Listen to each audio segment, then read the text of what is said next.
एक गांव में गोपाल नाम का एक व्यक्ति रहा करता था। उनकी बीवी और दो छोटे छोटे बच्चे भी थे। गोपाल कहीं न कहीं जाकर काम किया करता था और अपना घर चलाया करता था। गोपाल को काम करने एक जंगल से होकर जाना पड़ता था। एक समय की बात है, एक दिन गोपाल काम करके अपना घर लौट रहा था। तभी उसे एक पेड़ पर एक चुड़ैल और एक दानव मिल जाता है। चुड़ैल और दानव गोपाल को दोनों ओर से घेर लेता है। फिर चुड़ैल कहने लगती है, आज तो मेरी दावत है। आज मैं इसकी ताजा ताजा खून पीऊंगी।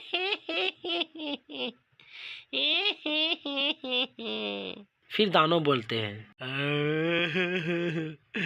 मैं भी आज ताजा ताजा मांस खाऊंगा। फिर गोपाल डर जाता है और रो रो कर बोलने लगता है, मुझे छोड़ दो, मुझे मत मारो। मेरे घर में बीबी है, मेरे दो छोटे छोटे बच्चे हैं। अगर मैं मर जाऊंगा तो मेरे घर को कौन संभालेगा? मुझे मत मारो। गोपाल रो रो कर गिड़गिड़ाने लगता है।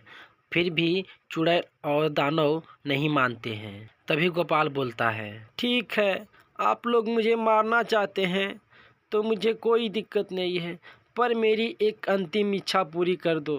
उसके बाद आप जो चाहे मेरे साथ कर सकते हैं। तभी दानव बोलता है, बोलो तुम्हारी क्या अंतिम इच्छा है? तभी गोपाल बोलता है, मैं अपनी बीबी और अपने बच्चों से एक बार मिलना चाहता हूँ। उससे एक बार मिल लूँ, उसके बाद आप मुझे मार दीजिएगा। तभी चुड़ैल बोलती है, तुम मुझे बुद्धू समझ रहे हो क्या? मैं तुम्हें नहीं जाने दूंगी। अगर तुम एक बार अपना घर चला गया तो तुम वापस नहीं आओगे। मैं आपसे प्रॉमिस करता हूँ, मैं ज़रूर आऊँगा। बस एक बार अपनी बीबी और अपने बच्चों से मिल लेने दो। फिर दानव बोलने लगता है, ठीक है, मैं तुम्हें जाने देता हूँ, लेकिन तुम नहीं आया ना तो मैं तुम्हारे सारे घर वालों को मार दूंगा। मैं आपसे वादा करता हूँ, मैं पक्का आऊँगा। इतना कहकर गोपाल वो अपना घर चला जाता है और अपनी बीबी और बच्चे को देखकर गोपाल रोने लगता है। फिर उसकी बीबी बोलती है, क्या हुआ जी? आपको काम से निकाल दिया गया है क्या? आप इतना क्यों रो रहे हैं? तभी गोपाल बोलता है, नहीं मायरा, कुछ नहीं हुआ मुझे। बस मुझे काम के लिए कहीं दूर जाना है। शायद मैं 5-6 साल के बाद ही आऊँगा। फिर गोपाल रो रो कर अपने बच्चों से कहने लगते हैं, चुटका चुटकी, तुम लोग अच्छे से रहना बेटा और मन लगा कर पढ़ना।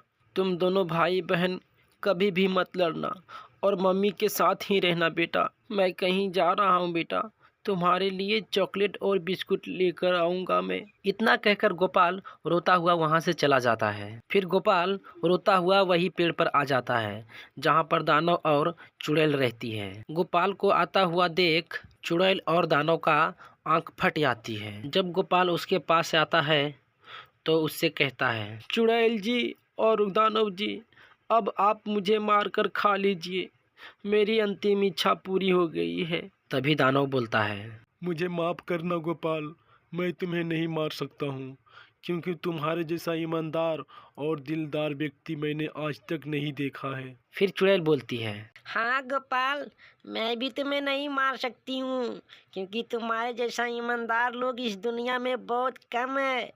जाओ, तुम अपने परिवार के साथ खुश रहो। इतना बोलकर चुड़ैल और दानव दोनों पेड़ पर जाकर बैठ जाते हैं। फिर गोपाल उन दोनों को शुक्रिया करते हैं और वहां से दौड़ा दौड़ा अपना घर पहुंचता है। फिर घर आकर अपने पूरे परिवार से गले लगा लेता है। फिर गोपाल खुशी खुशी अपना जीवन बिताने लगता है। तो दोस्तों, कैसी लगी हमारी कहानी कमेंट बॉक्स में ज़रूर बताइएगा और हमारे चैनल को सब्सक्राइब कर दीजिएगा।